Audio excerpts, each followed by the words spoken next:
So you walked in here about half hour ago, 40 minutes ago. Yeah.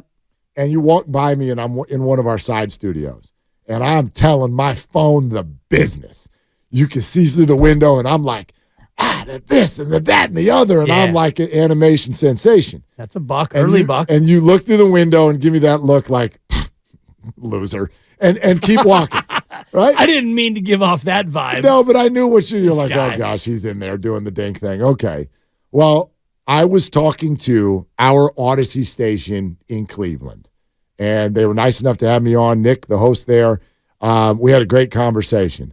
But I gathered a little bit about this football game this weekend based on this experience. It started with an off-air conversation with the producers. I'm going to hold that in my hip pocket for just a few. Okay. Flash forward to the on-air conversation with Nick. And normally when you do these, you go on the air, other city, the teams are about to get together. We do it too. We have people on from the other city. And it's kind of like, okay, hey, what's going on with your team? Is Deshaun going to play? Yeah. What are you seeing with Brock Purdy? Like it's usually kind of demure and this pretty guy, vanilla. Right. Yeah. This guy brings me on and he's like, okay, how the hell are we going to even score a point? Okay. How are you not going to score 60 in this game? They're calling Kyle Shanahan out there, the one that got away. 1 year as the offensive coordinator in Cleveland. Right. He's like, we're looking at Stefanski. It's year 4. I'm still trying to figure out if he's a good coach. And if you're asking that question 4 years in, that's probably your answer. The jealousy was overwhelming. Shout out Gin Blossoms. And that's one thing. Wow, good pull. Hey, jealousy. I had that album. Yeah, of course you did. Anyway, I There's know. a shock. Not necessarily proud. Minus 160 that you had that album, but go ahead. I don't have any John Mayer albums now. But anyway, so just in talking to him, the thought is, and sure, the Niners are a big favorite, but it was a great window for me to hear the perception of the 49ers from somewhere else. The perception of Brock, the perception of Kyle, and the perception of this team as a whole. And so other cities, other fan bases, make no mistake, after that Sunday night game, Dibs, I think people think this is a fait accompli. I think if you ask other cities right now, they think they talk like the 49ers are about to go 17-0. Well, that's a tall order, Sure. but you got to go 5-0 in order to go 17-0. And right now they are 5-0. And you look at Cleveland, and it's a game that's going to be tough for the Browns. And I'm looking at reports right now, and Deshaun Watson missed his 3rd straight practice after missing last week's game. And it does increase the possibility he'll sit out with a shoulder injury. It's a bruise, Mark. It's not a dislocation. It's not a torn labrum, which I've had. It's not a, fractured AC joint. He's got a bruised throwing shoulder. Yeah, but a deep bruise, like, you know me, man. I'm not getting in other dudes' bodies. I'm not saying that it's a deep bruise, and I'm not saying that I'm judging him based on his toughness, but I'm sensing a lack of a willingness to go out there and fight. And what does Guru say? You got to go out there and fight. You got to go out there and be tough. Yes. You got to go out there and be tough. And he's coming off a bye, so he's had a long time to rehab, and he, has missed 3 straight practices. I'm not judging his toughness. All I'm saying is if he doesn't play and the backup doesn't play, who's no longer the backup, right, and you're going with QB3 against this defense PJ and this Walker. offense, my God. I think your Cleveland producer might be right in terms 50-0 seems a little aggressive, but 31-3? Well, here's the thing. 38-6? He asked me, and let me ask you, how would you have answered this question? He said, you're talking to an audience of Browns fans. What would you say to them to make them think that there is potentially a chance of winning this football game? What does that look like? Cleveland winning this game. What would you have said? Widespread flu outbreak. It's not. I did not go with that. I could have. Yeah. I did not go with that. And it's less humorous to talk about outbreaks than it was back in 2020.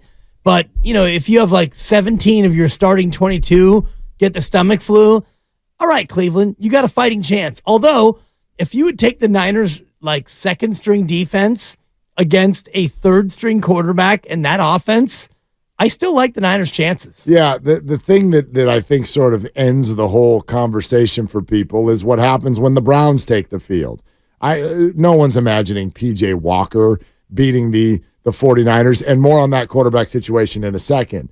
But the interesting side of the ball is when the 49ers are on offense. They've gotten all the pub. This is the team that put up 42 against the Dallas Cowboys on Sunday Night Football. Brock Purdy now leading the MVP race or whatever. There's a different outlet, by the way, that has quarterback rankings that came out today. You might like those a little bit better than the Ringers. But anyway, they're getting all the pub this week. Now, meantime, everyone will acknowledge Cleveland's got a very good defense. Cleveland's got Myles Garrett, and it really doesn't stop there. He's the face of the defense, but they got a lot of good players. And while the 49er quarterback has seemingly been next to flawless, he still remains a young quarterback who's now taking a team on a cross-country flight for an early start in a classic hangover situation, and one hit at the wrong time or one pressure in the wrong way could lead to that first interception of the year. And if the ball bounces the wrong way and it's a pick six and all of that stuff, right? Like, I do think that there are some characteristics of this weekend that would make it feel like your favorite term, a rock fight. There are some characteristics of it. Right. I think it dies when the Browns get the ball, but that's kind of how I answered the question. If you're a Browns fan, you're rooting for Myles Garrett to be the game wrecker that he is. Right. Niners would have to turn it over at least twice, and then the game can get scary. It's an NFL football game. Sure. If it gets ugly and, the Niners have a hard time scoring, they have a hard time moving the ball, can Cleveland put up 17 and win this game 17-14? Wouldn't think so. I don't think so at all. And it's not only, like, if you had Deshaun Watson, I would think differently about it because he is a much more established quarterback, and he's a guy who you can at least think about in terms of fear.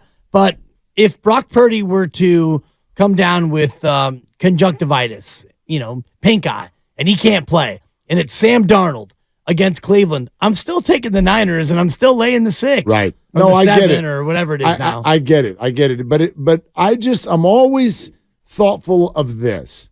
These things always seem like you can't see them coming until they're here. Right. So Nick asked me, he goes, does this team ever have the characteristic under Kyle Shanahan of sort of sleepwalking through a game that they're supposed to win?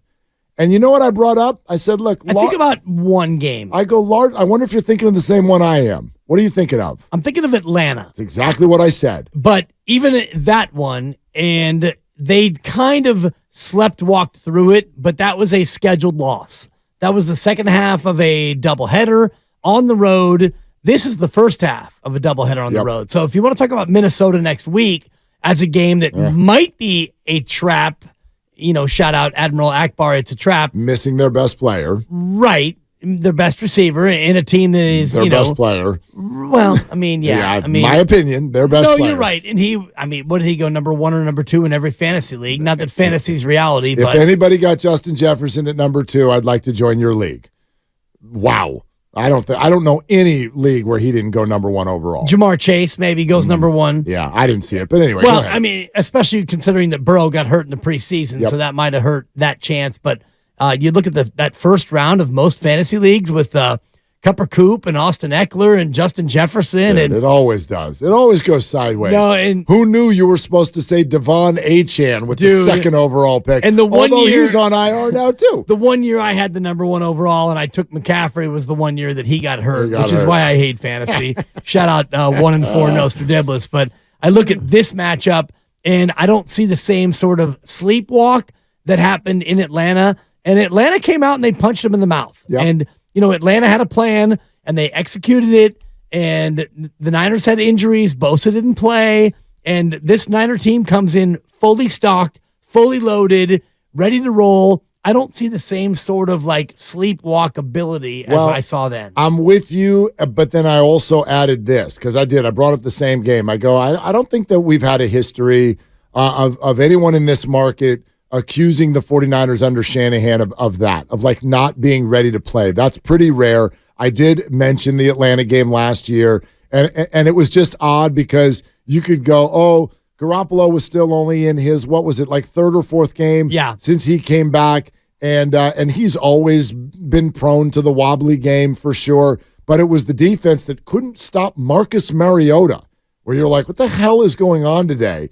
But that's the NFL. There are weird games that happen. But here's what I brought up, and I do think that this is worth talking about with the 49ers. I said, so A, that's not a characteristic, but B, this year feels different. I go, the one thing that is very clear to all of us here with regard to this specific locker room is that there is an absolute, people will say laser focus, but I am going to change that to obsession. They are obsessed. Shout out Usher. With winning the Super Bowl this year. And because of that, I'd be very surprised if we saw too many games where you sort of get the impression that the Niners just didn't get on the flight. That could they play poorly? Could the ball bounce weird? Would I predict an undefeated season right now? Hell no. I definitely would not predict that. It's the NFL and things are going to happen. But over under 1.5 losses for this team. I wonder who's the favorite. If Vegas laid that line, what would the favorite be? For best record? Or no, over under 1 loss or 2. I would bet, gosh. Yeah, see what I did there? What's the favorite? Forget the favorite. Tell me what you feel, Mark Willard. I would take the under. You would go under 1.5 losses. Yeah. So you're putting 16-1 as more likely than 15-2. You're giving me the possibility that they lose in Philadelphia and I still win the bet. I don't see that many games. Now, no home hiccup. The reason that the correct bet is probably to take the over is because, and again, injury in the odds. Right, Sure. The injuries that will happen that we don't know about yet. You know what I mean? Like they're coming. They've already been here. I could give you injury insurance for like any 6 players you want. Okay, then I'm taking the under. You're going to give me 6 players? You pick the 6. Okay. You pick your 6. Brock and Nick. Okay. Fred. I like first names. Christian. Okay. Probably Trent. Okay. You get one more. And which receiver do I want to take? Man, it's like picking between your kids. See him. Does Bochy still work on these microphones? Okay, man. Works even better. Yeah, I guess I'd take Brandon. Okay. Yeah. So Debo gets hurt and the bet still lives. Yeah. But okay. Yeah. Interesting. They've looked pretty damn good the last 2 weeks, and they really barely used Debo Samuel. And I don't think you're wrong to take that in terms of, injury insurance and over-under of 1.5 losses, because right now they look virtually unbeatable. And if you compare their schedule to Philly's and their schedule to a lot of teams other than Detroit, which, by the way, Detroit is it's Cupcake City. They might as well have a Girl Scout cookie schedule. Well, they got the Samoas. They got the Thin Mints on the schedule. They got the Do-si-dos on the schedule. They got a weird game this weekend at Tampa. Like anytime Detroit is outside and they're playing a good defense, I'm always like, are you going to look the same? But they should win that. But yeah, I'm looking at this right now, and sure, I don't know about the injuries, but explain to me where they're going to lose football games. If they're not going to lose in Cleveland, Minnesota's not going to have their best player. The hampered Bengals are going to come in, and it's at Levi's. Yeah. Then you get a week off. You go to Jacksonville. That's a hard football game. But the Niners are better than them. Off a bye, too. Look at I think we all are confident that if they're at Levi's, they should win. Baltimore is the best opponent coming in on Christmas. You think Lamar Jackson's beating this team? I don't. They scored 10 points against Pittsburgh last week and lost a football game. They scored 38 points if their receivers catch the damn ball. football. Yeah. You know what I mean, though? Shout out my fantasy team. They got to go to Philly, and they got to go to Seattle, and they got to go to Washington, and they've got to go to Jacksonville. That's the second half. Those are the after the bye road games. Anything feel scary there? No. So, yeah, if blessed with health, it feels like a 1 or a 2 loss season, or maybe a 0. Oh, geez. If it goes your way. Mark Willard, new building, first one to say 17-0 or bust. No, blessed with health. Are they that good? Are they that good? Thank you. Just give me paper. Give me paper. Are they that good? Are they that good? I'm not giving you paper. No, on paper. They don't have to face the Bills. Who cares they don't about paper? We're talking about grown men against grown men. You can take your paper and shove it all the way back to 865 battery. I mean, you love to play preseason win-loss, but you don't like to do it. I had them at 13-4. But you don't want to do it in? Oh, I would definitely take the under on 4 losses. Well, it's easy now 5 weeks in. So would you. Captain midseason. I would have taken it before the season. I had the courage to do it up front. You don't have no courage. You don't even have anything on your belly anymore. I'm skinny. No, so I want to go back. One of our listeners just sent in on YouTube, for the first time, Dibs looks better than Willard. Scoreboard. I'm out. We're going back. We're going back to Cali. You look good, though. I'm looking at the YouTube right now, and you look whatever. You always look good. But your boy, down from 2.25. I'm down to like $1.85. I'm feeling good over here. I might get some Hostess cupcakes during the break. You should just to fatten up. Actually, the area we're in, there's a lot more options for you to go get yourself. Yeah, we got Chipotle out the window. Yeah. I might get one of those boba things. Might get me some of that boba. Have you ever done that before? It's disgusting. It's very unsettling. My daughter loves it. Do you get boba, Lucas? You do? Yeah. I'm just like, oh, this is tasty. Oh, and then this is like this thing flies through the straw. Very unsettling. And I'm not going to say what I almost said because you would have used the drop for the rest of your lives. You choked on some balls is what happened, Mark. I'll say it for you. I mean, it's like, what is that? What is a boba ball? What is that thing? Grandy's not ready to cut and save, so you can say it. Yeah, you absolutely you gagged. And anyway, yeah, I'll figure it out. Don't worry. You'll get. Oh, look at you! First debut, Grandy. Oh, Grandy's here. Yeah. All right. Anyway, you get what I'm saying. Yeah. It was a vibe. It was different to talk to the Cleveland radio station, and they're just like, all right, here's Mark. He's in San Francisco. How much are you guys going to win by? Right. I'm like, wow, man, y'all okay? So here's the other thing. The pre-interview conversation. Yeah. Now, this is not a report. I'm not telling you that anybody knows for sure. You going to sauces? Although it feels like someone knows for sure. Mm-hmm. It feels like the Browns know that Deshaun Watson is not playing in this game. I know that the tea leaves have already been pointing there, but check this out and do with it what you will. The Browns, and I don't know if this is the policy for all the teams or just the Browns, but I was informed that the Browns' policy is to have the starting quarterback talk to the media on Friday. That's their process. Starting QB talks to the media on Friday. So after practice today, assembled media goes to P.J. Walker's locker. It's like, hey, P.J., what are you thinking? What do you know? Let's talk 49ers. You want to know what P.J. said? I'll talk to you tomorrow. Oh, wow. So if the starting quarterback talks to the media on Friday, P.J. Walker is very much inside the Browns locker room as of just a couple of hours ago.